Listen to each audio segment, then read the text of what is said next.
In the heart of the jungle, a new danger had arrived. Machines were tearing down the trees, and animals were fleeing in fear. Tarzan stood tall on a branch, watching the destruction. But he was not alone. From the northern mountains came Duke, a mighty warrior dressed in tiger-skin armor, holding a fire-hardened spear made from jungle wood. "I will not let them destroy our home," Duke said fiercely. Tarzan nodded. "Then we fight together." That night, the two warriors crept into the enemy's camp, silent as panthers.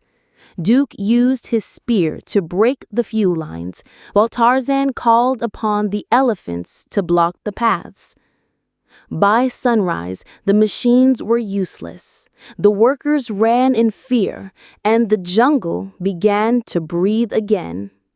The animals cheered. Tarzan raised Duke's hand and shouted, "Today the jungle was saved, not just by me, but by a true brother." And from that day, Duke became the jungle's protector beside Tarzan.